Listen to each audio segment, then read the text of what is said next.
வணக்கம். இன்றைய அரசியல் ஆடுகளம் சொல்லும் செய்திகள் என்ன பார்க்கலாம். முதல் செய்தி, நாளைக்கு பிரதமர் எல்லா மாநில முதல்வர்களுடன் கலந்து ஆலோசிக்கிறார். சொன்னோடனே எல்லாம் பயந்துக்கிட்டு இருக்காங்க. மறுபடியும் லாக்டவுன்னு சொல்லிடுவாங்களோ. இந்த முறை லாக்டவுன் என்று சொன்னால் யார் சொன்னாலும் மக்கள் கேட்கக்கூடாது, கேட்கப் போவது இல்லை. யாராக இருந்தாலும் உங்களுக்கு அதிகாரம் இல்லை. நாட்டின் இது வந்துக்கிட்டு யாரும் வெளியில் போகக்கூடாது, மூடுன்னு சொல்கிறதுக்கு அரசாங்கத்துக்கு அதிகாரம் இல்லை இப்படின்னு நான் சொல்ல. ஜப்பான் அரசாங்கம் சொன்னது. கோவிட்டில் 3 நாடுகள் லாக்டவுனே இல்லாமல் பண்ணாங்க. ஒன்று ஜப்பான், இன்னொன்று ஸ்வீடன், இன்னொன்று சவுத் கொரியா. இந்த 3 நாடுகளிலும் லாக்டவுனே இல்லை. உலகம் பூரா மூடினாங்க. உடனே நம்ம நம்ம நம்ம நம்ம அரசாங்கத்துக்கு உரைக்கிற மாதிரி ஜப்பான் சொன்னான். என்ன சொன்னான் தெரியுமா? என் மக்களை நீ வெளியில் போகக்கூடாதுன்னு சொல்கிறதுக்கு எனக்கு இது இல்லை, அதிகாரம் இல்லை. நான் மக்களின் சேவகன். என் மக்களே நீ வெளியில் போகாதன்னா அவனுக்கு இருக்கிற சுதந்திரத்தை பறிப்பதற்கு நான் யார்? மக்கள்கிட்ட சொன்னான், கோவிட் பரவுது, எல்லோரும் ஜாக்கிரதையாக இருந்துக்கங்க, டிஸ்டன்ஸை மெயின்டைன் பண்ணுங்கள், தூரமாக இருந்துக்கங்க, உங்களை நீங்கள் காப்பாற்றிக் கொள்ளுங்கள் அப்படின்னு தான் சொன்னான் ஜப்பான். எல்லாம் மூடிட்டு வீட்டிலேயே வெளியில் வந்தால் போலீஸ் வச்சு அடிப்பேன்னு முட்டாள்தனமான விஷயத்தை அந்த ஜப்பான் செய்யலை. சவுத் கொரியா, தென் கொரியாவும் செய்யலை, ஸ்வீடனும் செய்யலை. அதனால் நான் என்ன சொல்கிறேன், இதில் இல்லையா கேஸ் இல்லையா, பெட்ரோல் இல்லையா, மக்கள்லாம் நடந்து போவாங்கய்யா. வீட்டுக்குள்ளே உட்காந்து சொல்கிறதுக்கு உனக்கு அதிகாரம் கிடையாது யாருக்குமே. மாநில அரசாங்கமாக இருந்தாலும் சரி, மத்திய அரசாங்கமாக இருந்தாலும் சரி, அவங்க நடந்து போவாங்க, இல்லை சைக்கிளில் போவாங்க, இல்லை இது இல்லை டீசல் இல்லை, பெட்ரோல் இல்லை, எலக்ட்ரிக்கில் ஓட்டுற ட்ரெயின் இருக்குல்ல அதில் போவாங்க. எலக்ட்ரிக் பஸ்ஸெல்லாம் வந்துடுச்சு, இப்போ அதில் போவாங்க. எலக்ட்ரிக் 2 வீலர் வந்துடுச்சு நிறைய, அதில் போவாங்க. அவங்கள வீட்டுக்குள்ளே உட்காருங்கிற மோசமான முடிவுகளை இனி அரசாங்கம் எடுக்கக்கூடாது. கேட்டால் வேதாந்தம் பேசுகிறான் சில பேர். என்ன சொல்கிறான், ஐயா எல்லா வெளிநாட்டையும் முன்னானே, எல்லா வெளிநாட்டையும் 50,000 1,00,000 வீட்டுக்கு கொடுத்தான். நீ உள்ளே உன் செலவுக்கு நான் கொடுக்குறேன்னு 1 பைசா கொடுத்தீங்களா? மத்திய அரசாங்கம் மாநில அரசாங்கம் கொடுக்குன்னது. மாநில அரசாங்கம் திவாலால் இருக்கான். 1000 ரூபா கொடுத்தான். 1000 ரூபாய் வச்சுக்கிட்டு நாக்க வலிக்கிறதா? அதனால் இனிமேல் எந்த ஒரு இது வந்தாலும் சரி, நாட்டை மூட முட்டாள்தனமான முடிவுகளை எந்த அரசாங்கமும் எடுக்கக்கூடாது அப்படிங்கிறது தான் எங்களுடைய கருத்து. இதுக்கு மூடு விழா நடத்துறதுக்கான விஷயம் இது இல்லை. அதாச்சும் கிருமின்னு ஏமாற்றிக்கிட்டு இருந்தீங்க. கிருமி இருந்தது உண்மைதான். அதுக்கு நாட்டை மூடுறது தீர்வு இல்லையே. ஜப்பான் வந்து நாட்டை மூடாமையே கிருமி எப்படி இது பண்ணா? 3 நாடுகள் நாட்டை மூடாமையே எப்படி பண்ணா? போகிறவங்க வரவங்களை அடிச்சுக்கிட்டா இருந்தால் ஜப்பான்லேயும் இது தென் கொரியாலையும் ஸ்வீடன்லேயும் யாராக இருந்தாலும் ஜனநாயகத்துக்கு எதிரான முடிவு. அப்போதே நான் பேசினேன். 2020 மார்ச் மாதம் பிரதமர் அப்போ சொல்லியிருந்தார், யாரும் வெளியில் வந்துடாதீங்க, கொரோனா உள்ளே போயிடணும். நான் கேட்டேன் அப்போவே 2020 பிப்ரவரி மாதம் 26ஆம் தேதி கருணாநிதி டிவியில் என்னுடைய பேட்டி வந்தது. போய் இன்றைக்கி எடுத்து பாருங்கள். பிரதமர் அவர்களே, நான் அதில் கேட்டிருந்தேன், நாங்கள் வெளியில் வந்துட்டால் கொரோனா உள்ளே போயிருங்கிறீங்களே, லட்சக்கணக்கான போலீஸ்காரன் வெளியில் நின்றுக்கிட்டு இருக்கானே, எல்லா போலீஸ்காரன் வீட்லேயும் கொரோனா போய் வீட்டில் இருக்கிறவங்க செத்து போனாங்களான்னு கேட்டேன் அன்றைக்கி. அதனால தான் இப்போவும் சொல்கிறேன், கொரோனாவுக்கு ரைட்டு விட்டுருங்க, அதை வச்சு கிருமி. இப்போ ஒன்றும் கிருமி இல்லை, வெறும் தட்டுப்பாடுகளை மக்கள் கால்நடையாக போய் சமாளிப்பாயா, அவ்வளோதான்ப்பா. அவனை வீட்டில் உட்காந்து சொல்கிறதுக்கு எந்த அரசாங்கத்துக்கும் அதிகாரம் இல்லை. அப்படி ஒரு மோசமான முடிவை அரசாங்கங்கள் எடுக்கக்கூடாது. அப்படி எடுத்தால் சரித்திரமும் உங்களை மன்னிக்காது, மக்களும் உங்களை மன்னிக்க மாட்டார்கள். என்ன வேணாலும் பேசுங்க. நாளைக்கு கேஸை சமாளிப்பது எப்படி, விறகு வச்சு அடுப்பை வைங்கப்பன்னு சொல்லுங்கள், எலக்ட்ரிக்கில் அடுப்பை பற்ற வைன்னு சொல்லுங்கள், அவ்வளோதான். யாரும் காரில் போகாதீங்க, பெட்ரோல் இல்லை நடந்து போங்கன்னு சொல்லுங்கள், சைக்கிளில் போங்கன்னு சொல்லுங்கள், எலக்ட்ரிக் கார்களில் போங்க, எலக்ட்ரிக் ஆட்டோவில் போங்க, ஏதாச்சும் ஒன்று சொல்லுங்கள், எலக்ட்ரிக் ட்ரெயினில் போங்க, எலக்ட்ரிக் பஸ்ஸில், அவ்வளோதான். மூடுவதற்கு யாருக்குமே உரிமை கிடையாது. அரசாங்கம்னா நாங்கள் ஓட்டு போட்டு தேர்ந்தெடுத்தால் நாளைக்கு நீங்களே எல்லாத்துக்கும் சொல்லுங்கள். சாப்பிட்றதுக்கும் அங்கே தடை விதிப்பீங்களா? எல்லாம் ஒரு வேளை தான் சாப்பிட்ணுன்னு சொல்லுவீங்களா? இதெல்லாம் மோசமான இது அப்போதே நான் இதை பயங்கரமாக எதிர்த்தேன். லாக்டவுனுங்கிறது நாட்டின் பொருளாதாரத்தை சீரழிச்சு விடும். சும்மா கிருமி சாகுறான். அவன் பொழப்பை பார்க்கணும். வீட்டில் உட்காந்து சாப்பாடு இல்லாமல் சாகிறத விட கிருமி இல்லாமல் சாவான். நீ கேட்க யார்? நீ யார் இதை கேட்க? கிருமியில் போய் சாவான். அவன் தான் சொல்கிறான், நீ விடு அப்படின்னு தான் சொல்கிறான். அவன் தன்னை காப்பாற்றிக்கிறதுக்கு அவனுக்கு தெரியும். என்ன அரசாங்கங்கள் வந்துட்டு வெளியில் போகாத எல்லாத்தையும் காப்பாற்றி விட்டுறதா பெரியதா? எத்தனை பேரை காப்பாற்றுனீங்க? செத்தானே அவன்லாம் நீ லாக்டவுன் வந்ததுக்கப்புறம் எப்படி செத்தான்? அதனால் நாளைக்கு நடக்கும் கூட்டத்தில் லாக்டவுனை தவிர வேறு எந்த முடிவை வேண்டுமானாலும் எடுத்துக்கொள்ளட்டும், லாக்டவுனை மட்டும் கொண்டு வந்த அத்தனை மக்களும் அதை எதிர்க்கணும் அப்படிங்கிறது அவனுக்கு வைத்த பழப்பு இருக்குது. இது புரிஞ்சுக்கிற மாட்டேங்கிறாங்க அரசியல்வாதிகள். இன்னும் எவனாச்சும் ஒருத்தன் மூடிட்டான், அந்த நாட்டில் மூடிட்டான்ப்பா அப்படின்னு கொண்டு வந்து விடுவது. இது ஒரு சின்ன ஒரு சரித்திர பிழையை செய்யாதீர்கள் அப்படிங்கிறத. மற்ற தடுப்பெல்லாம் போடுங்க, தடுப்பு ஊசி போட்டீங்க, முகத்துக்கு மாஸ்க் போடுங்கன்னு சொன்னீங்க, தூரத்தை இது பண்ணுங்கன்னு சொன்னீங்க, அந்த மாதிரி விஷயங்களை சொல்லுங்கள். அதை பயந்துட்டு மூட்டை பூச்சிக்கு பயந்து வீடே தீ கொளுத்துகிற கதை இனிமேல் நடக்காது இந்த நாட்டிலே, அது யாராக இருந்தாலும் சரி அப்படிங்கிறத முதல் கருத்தாக பதிவு செய்ய விரும்புகிறோம். அதுக்கு அடுத்தது 2 விஷயம் ரொம்ப பெருசாக போயிட்டு இருக்குது. ஒன்று இந்த எஸ்வி சேகர் விஷயம். எஸ்வி சேகர் மனநிலை பாதிக்கப்பட்டவர்கள் நிறைய பேர் சொன்னாங்க, நான் நம்பலை. ஏன்னு கேட்டிங்கன்னா அவருக்கு காமெடி எனக்கு ரொம்ப பிடிக்கும், நான் நிறையா காமெடி பார்ப்பேன். ஜெயலலிதாவுக்கு அவங்க காமெடி ரொம்ப பிடிக்கும், சீட்டு கொடுத்தாங்க, கரெக்டாக பண்ணார். அப்போவே ஜெயலலிதாவே சொல்லிட்டாங்க அவருக்கு மனநிலை பாதிக்கப்பட்டிருக்கு. ஆனால் அவர் அப்படி தான் பேசுவார். இன்றைக்கி மனநிலை பாதிக்கப்பட்டது ஏற்கனவே இவங்க பத்திரிக்கை பெண்மணி அவங்கள பற்றின இதெல்லாம் அவர் அனுப்பி ஜெயிலுக்கு போகிற நிலைமைக்கு வந்து அதுக்கப்புறம் அந்த வழக்கெல்லாம் நடந்துக்கிட்டு இருந்தது. அப்படி அந்த மனிதர் திருந்தலையே, முட்டாள்தனமாக பேசுவீங்க. அவர் என்ன சொல்கிறாரு, நீ வீட்டில் இருக்க, பீரோவை பூட்டாமல் போயிடுற, அப்போ திருடு வந்து திருடிட்டா அது திருடு போச்சுன்னு சொல்லக்கூடாதான்.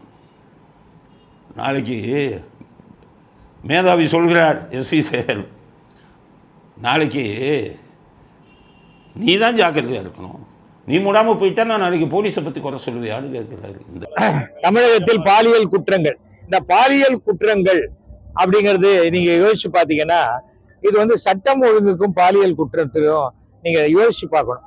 இப்ப எங்க வீட்டுல பீரோ வேணா பூட்டாத போயிட்டேன், ஒரு திருட எடுத்துட்டு போயிட்டான், இதுக்கு சட்டம் ஒழுங்கு சரியில்லை நான் சொல்ல முடியுமா? ஒவ்வொரு குழந்தைகளும், பெண் குழந்தைகளுடைய தாய் தந்தையர்கள் அவங்க குழந்தைங்களை பத்திரமா பார்த்துக்கணும். அது காட்டுக்கு போய் பாத்ரூம் போறேன்னா கூட கூடைக்கு துணைக்கு யாராவது போகணும். அந்த பொண்ணு ஒரு புதர் பின்னாடி போய் மறைஞ்சு நின்றுட்டு இருந்தது. அப்ப வந்துட்டாங்க. ஏன் புதர் பின்னாடி போகணும் யோசிச்சு பாருங்க. உடனே போலீஸ் எல்லா இடத்துலயும் லைட் போடும். போலீஸ் தெருவுகளுக்கு போடுவாங்களா, புதருக்கு லைட் போடுவாங்களா? நான் ஒரு நியாயமான குடிமகனா கேட்கிறேன். கட்சிக்கு வேதாந்தம் மனநிலை பாதிக்கப்பட்டவர்களோட பேசினதில்லை. அவருக்கு நான் பதில் சொல்கிறேன். வீடை பூட்டாமல் போவான், எந்த நம்பிக்கையில் போவான்? சமுதாயத்தில் குற்றவாளிகளை நடமாட விடாமல் தடுப்பது காவல்துறை. காவல்துறை தான் பொறுப்பு, காவல்துறை தான் அதுக்கு பொறுப்பு. ஏன் ஜெயலலிதா ஆட்சியில் இருந்தாங்களே எப்படி இருந்தது? குற்றவாளிகள் சுற்றினாங்களா? அடக்குனாங்கல்ல. நல்ல அதிகாரிகளை போட்டு அது மாதிரி நல்ல அதிகாரிகளை போட்டு ஆட்சி செய்யுங்க. ஆட்சி முடியலைன்னா விட்டுட்டு போங்க. அப்போ உங்களை தானே குற்றம் சொல்லுவாங்க. மழை பெய்யலைனாலே மன்னர்களை குற்றம் சொல்லும், மன்னரை குற்றம் சொல்லுவாங்க அப்படிங்கிறது தான் நம்முடைய இதுகளில் இருக்குது, நூல்களில். மழை பெய்யலைனாலே பாவி இந்த மன்னன் என்ன ஆட்சி செய்தான், நாட்டில் மழை பொய்க்கிறதுன்னு சொல்லணும். அதுதான் இது. மன்னர்கள் ஆட்சி செய்பவர்கள் தான் கட்டுப்பாட்டில் வச்சுருக்கணும். வீடை பூட்டிகிட்டு போகணுமா? வீடை பூட்டிகிட்டு போனால் அப்போ போலீஸ் எதுக்கு? குற்றவாளி சுற்றி இந்த பெண்ணு பாலியல் பலாத்காரனுக்கான பெண்ணை பற்றி பேசுகிறாரு. மனநிலை பாதிக்கப்பட்டவங்க கூட இவ்வளோ மோசமாக பேச மாட்டான். நீங்கள்லாம் மனிதர்களாய? மனசாட்சி இல்லை? அந்த பெண்ணு பாவம் புதருக்கு பின்னாடி போய் ஒளிஞ்சிருக்கேன். அந்த பாலியல் பலாத்கார முடியும் புதருக்கு பின்னாடி போய் ஏன் ஒளிஞ்சோன்னு ஒரு மனுஷன் கேட்குறான்னா அப்புறம் என்னத்தை சொல்கிறீங்க? இவனுக்கெல்லாம் இதில் கூட லாய்க்கில்லை. பெண்ணு புதருக்கு பின்னாடி போய் ஏன் ஒளிஞ்சோன்னா என்ன கேள்வி? என்ன கேள்வி? மனநிலை சரியாக இருக்கிறவங்க பேசுவானா அந்த மாதிரி? அந்த பெண்ணை கொச்சைப்படுத்துகிறார், பாதிக்கப்பட்ட பெண்ணை கொச்சைப்படுத்துகிறார். இவரை கூட இன்னொருத்தர், அவர் பேர் ஏதோ கலாமுடைய உதவியாளரான், அவர் ஒருத்தர் ஏதோ சொல்கிறாங்க, என்ன ராஜ், ஏதோ பொன்ராஜ்னு ஒருத்தர். நான் ஆரம்பத்திலிருந்தே இவர்களை பற்றி எனக்கு தெரியும். இவர் கலாம்கிட்ட உதவியாளராக இருந்தாலும் இவர் பெருசாக சொல்லிக்கிட்டாங்க. என்ன உதவியாளர் இருந்தீங்க? கலாம் எவ்வளோ ஒரு முற்போக்கு கருத்துக்களை கொண்டவர். விஜய் கூட கட்சியில் இருக்காங்களா? முதல்ல இதை சொல்லுவோம். இந்த பெண்கள் பாலியல் பலாத்காரத்தை பற்றி என்ன சொல்கிறாரு? அந்த பெண்ணுக்கு 10 மணிக்கு என்ன வேலை? வீட்டிலேருந்து படிக்க அனுப்பியிருக்காங்களாம். எவ்வளோ மூளை வேலை செய்து பாருங்க.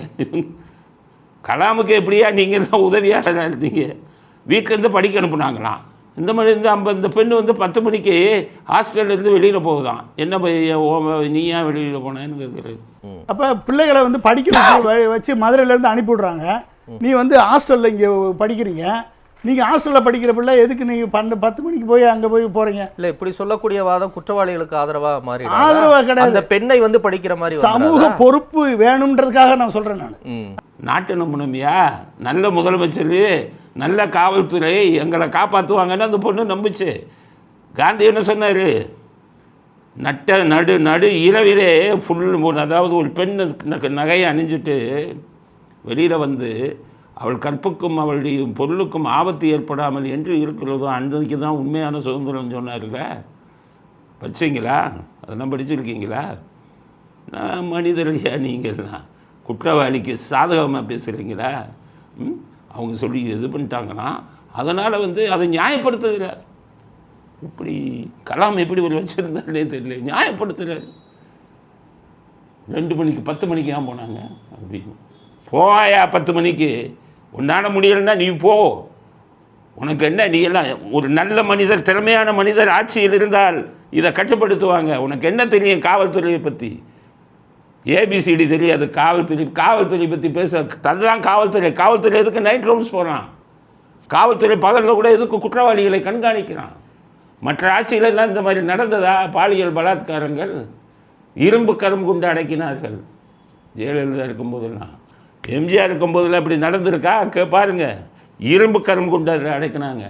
ஒரு நாள் தப்பு நடந்தால் அந்த அதிகாரியை மறுநாளே ஜெயலலிதா தூக்கிடுவாங்க.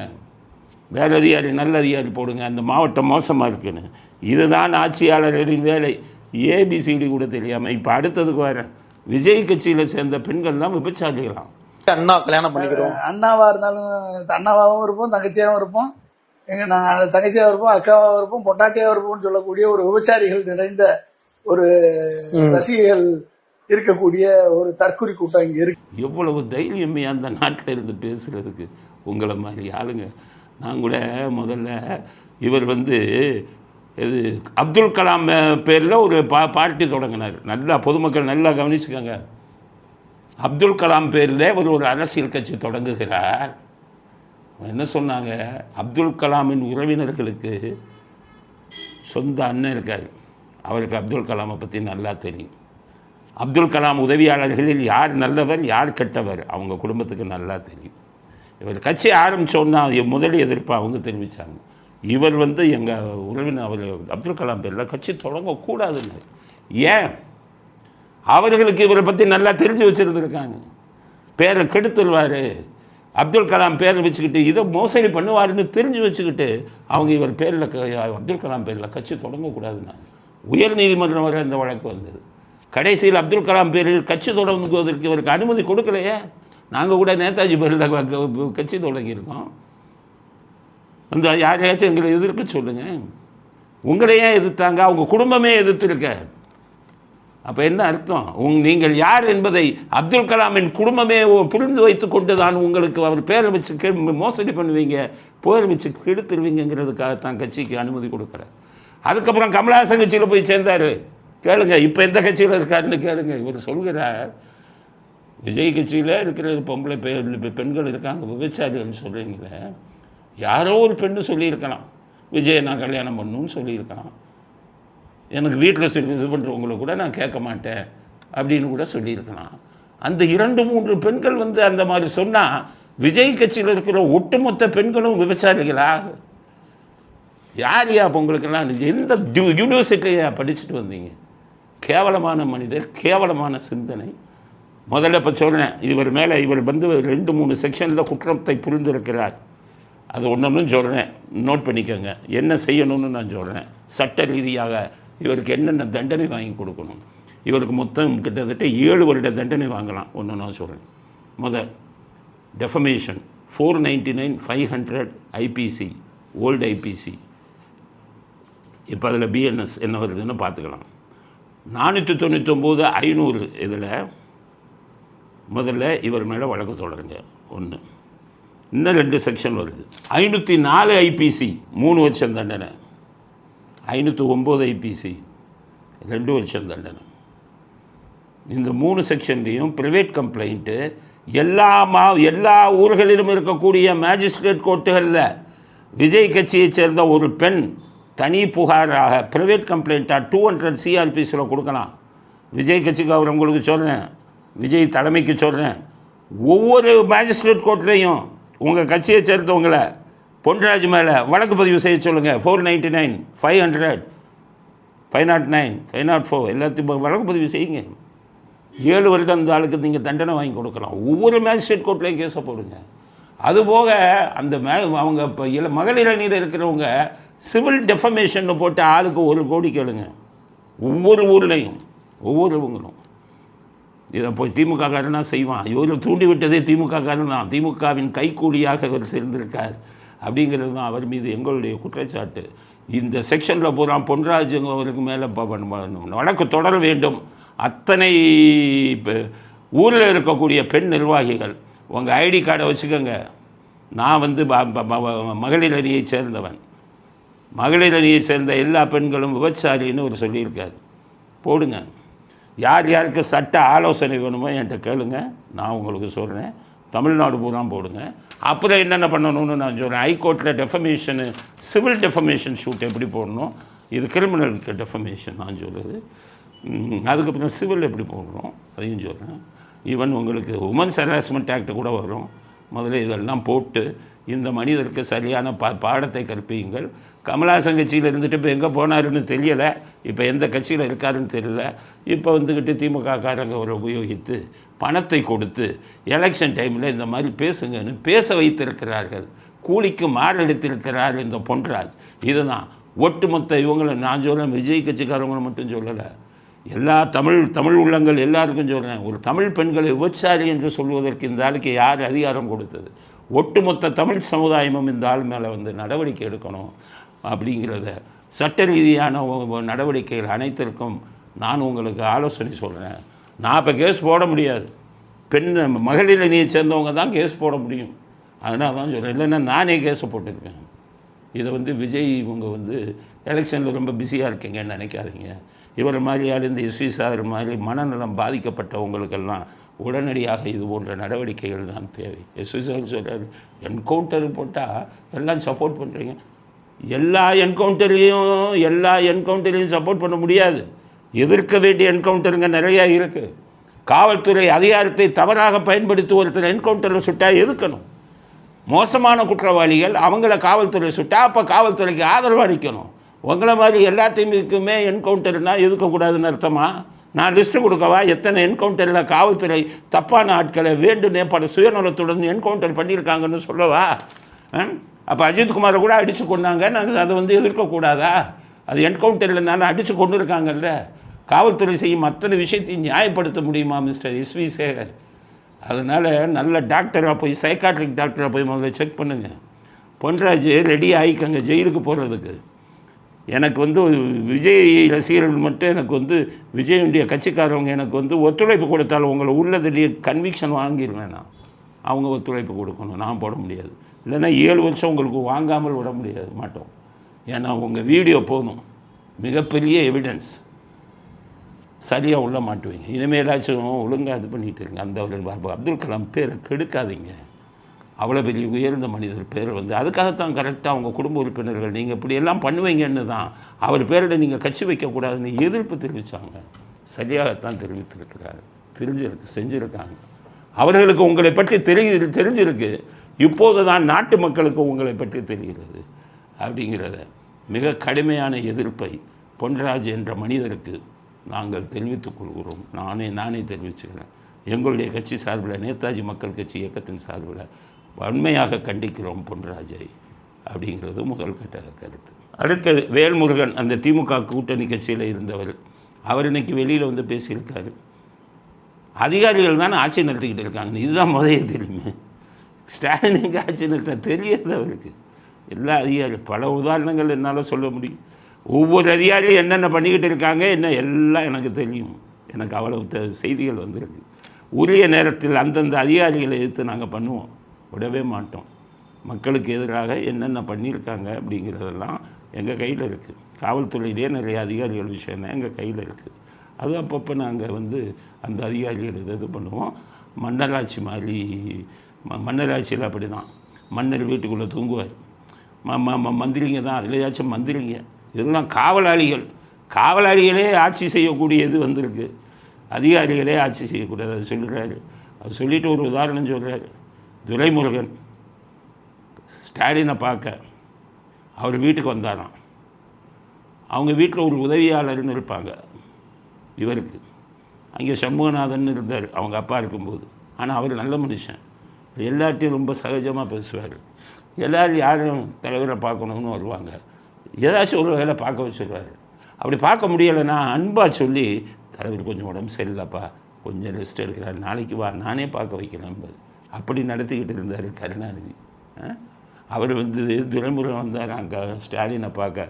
இவர் சொல்கிறார், வேல்முருகன் இந்த வீடியோ பாருங்கள். ஒரு துறையினுடைய செயலாளரை பார்ப்பதற்கு பல அமைச்சர்கள் வரிசை கட்டி காத்து கிடக்கிறாங்க மாத கணக்கில்.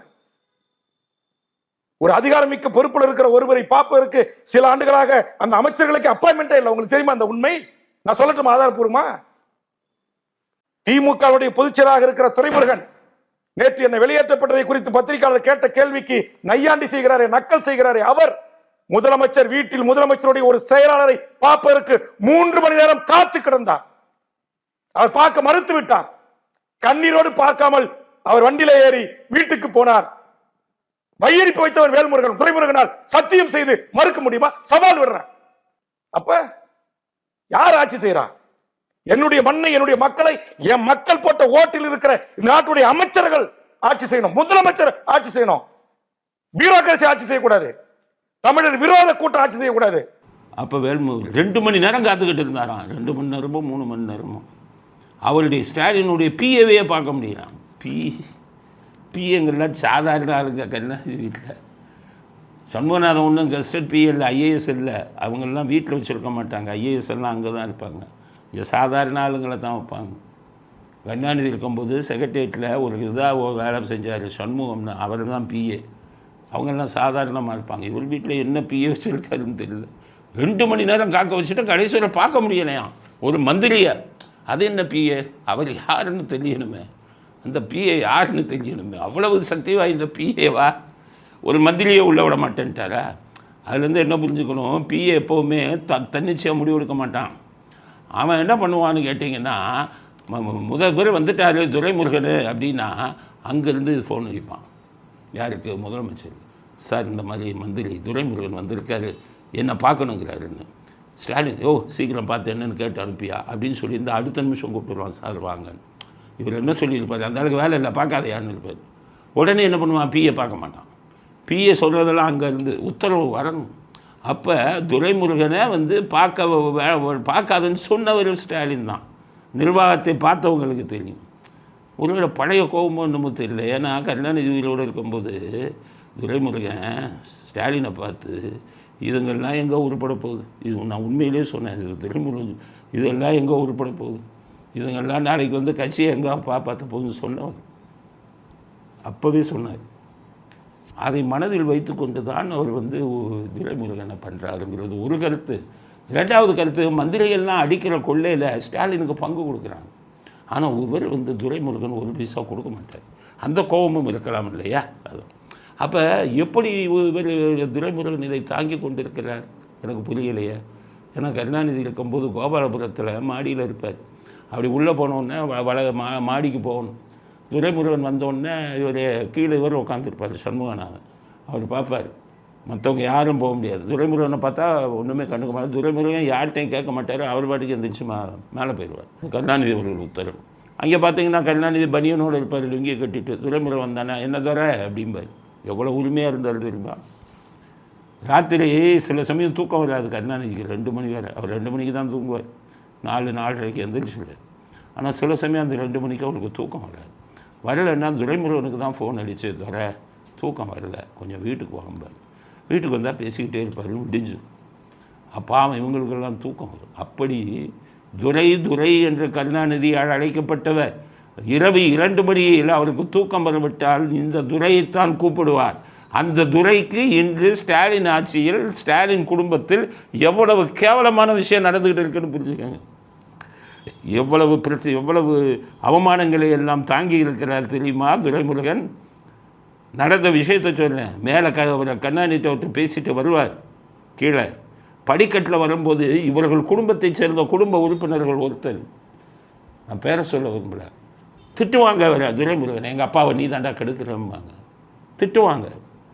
அந்த திட்டுக்கெல்லாம் வாங்கிட்டு திரும்பி பதிலே பேசாமல் அப்படியே இறங்கி போவார். திமுகவை சேர்ந்த அத்தனை பேருக்கு இது தெரியும், கேளுங்க. அப்போ பத்திரிகையிலே வந்திருந்தது இதெல்லாம். இவ்வளவு அவமானங்களை சந்திச்சிருக்காரு. எம்ஜிஆர் தான் படிக்க வச்சவர் அவரை. ஆனால் படிக்க வைத்த எம்ஜிஆருக்கே நன்றி கெட்டதனமாக முதுகில் குத்திவிட்டு கருணாநிதியின் பக்கம் வந்தவர் துரைமுருகன். அவருக்கு இன்றைக்கி கிடைக்கிற விது எதுக்குன்னா, எம்ஜிஆருக்கு அவர் பண்ணிய துரோகத்துக்கு என்று ஸ்டாலின் மூலம் ஆண்டவன் பரிசு கொடுக்குறான். 2 மணி நேரம் நிற்க வச்சு பார்க்காம திருப்பி அனுப்புகிறாங்கன்னா அது எம்ஜிஆருக்கு நீங்கள் செய்த துரோகத்துக்கு இறைவன் கொடுத்த பரிசு அப்படிங்கிறத துரைமுருகன் புரிஞ்சுக்கோங்க. இதுதான் இன்றைக்கி ஸ்டாலின் வீட்டில் நடக்கிற விஷயம்.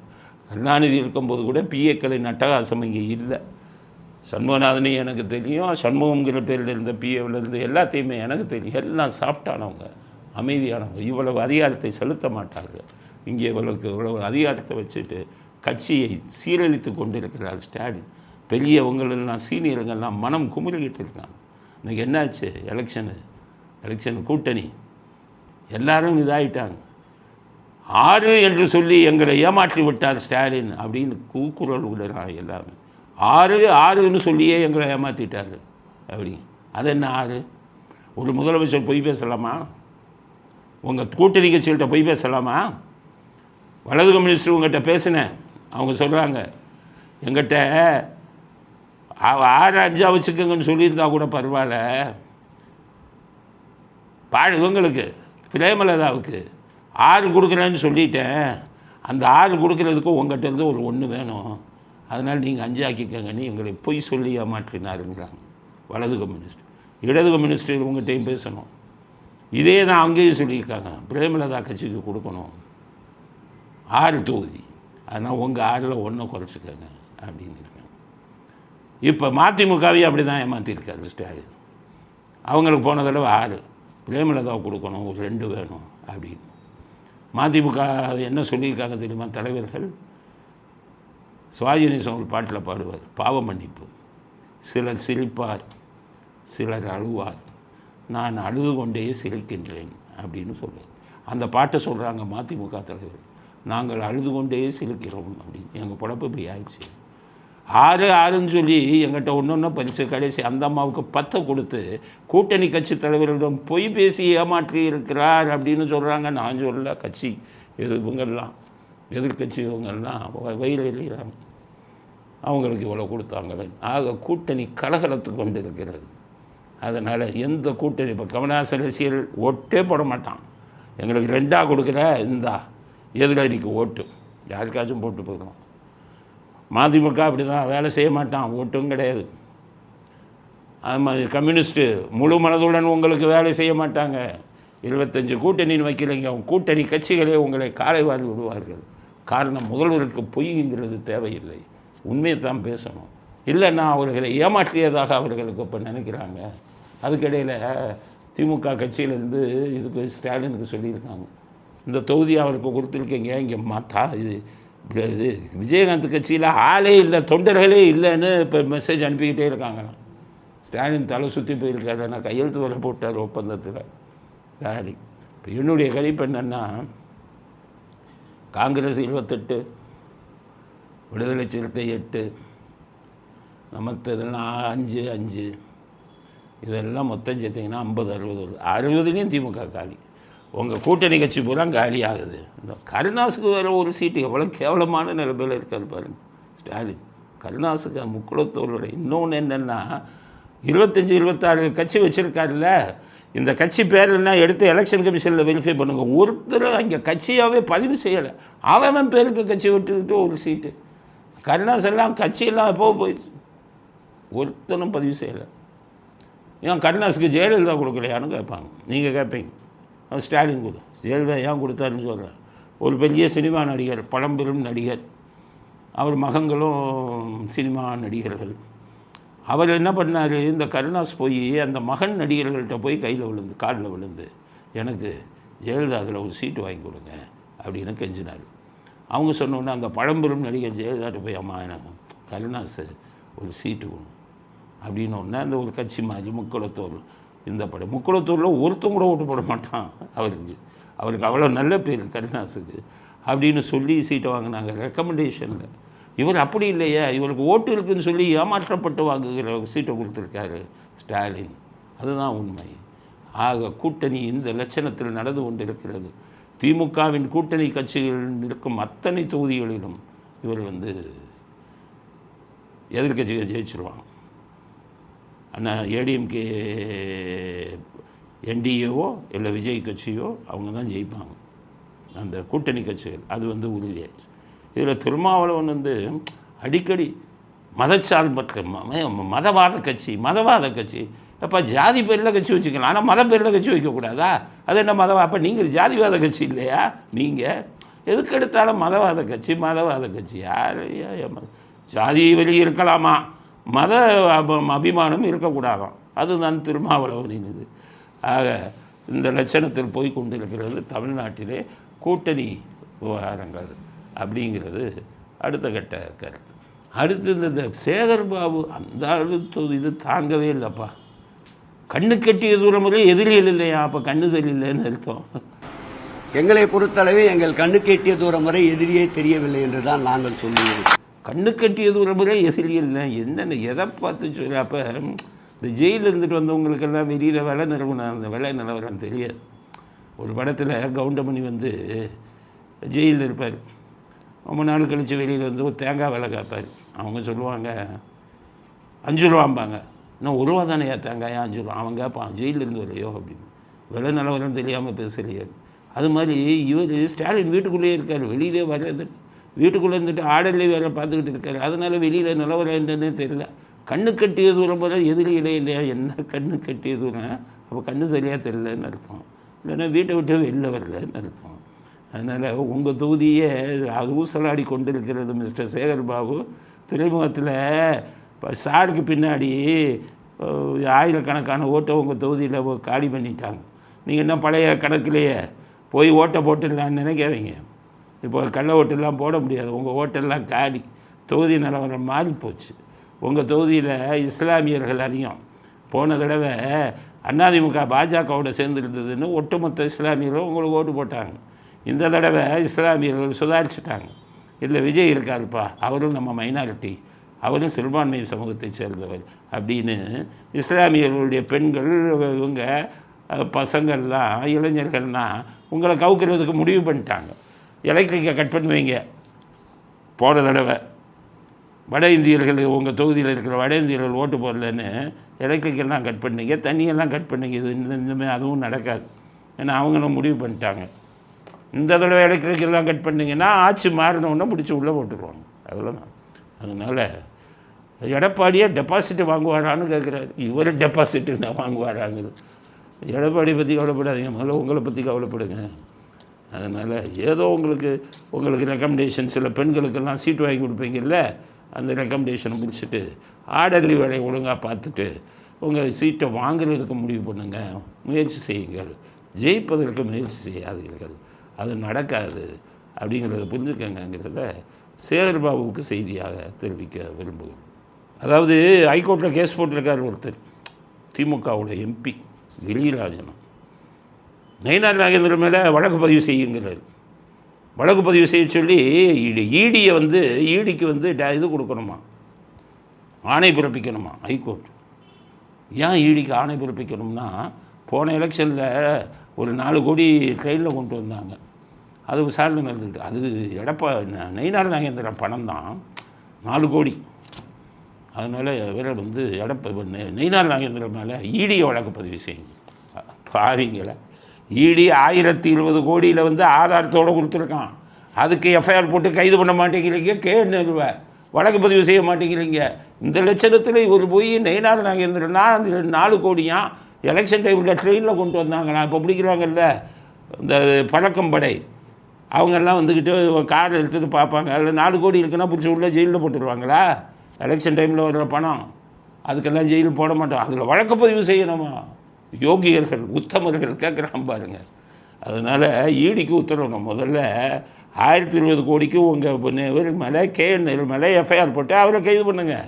அதுக்கப்புறம் 4 கோடிக்கு நயினார் நாகேந்திரனுக்கு வரலாம் அப்படிங்கிறத எத்தனை தடவை தான் சொல்கிறது பாருங்கள். இருக்கிற மக்கள்லாம் முட்டாளி இழுச்சவாயை நினச்சிங்களா?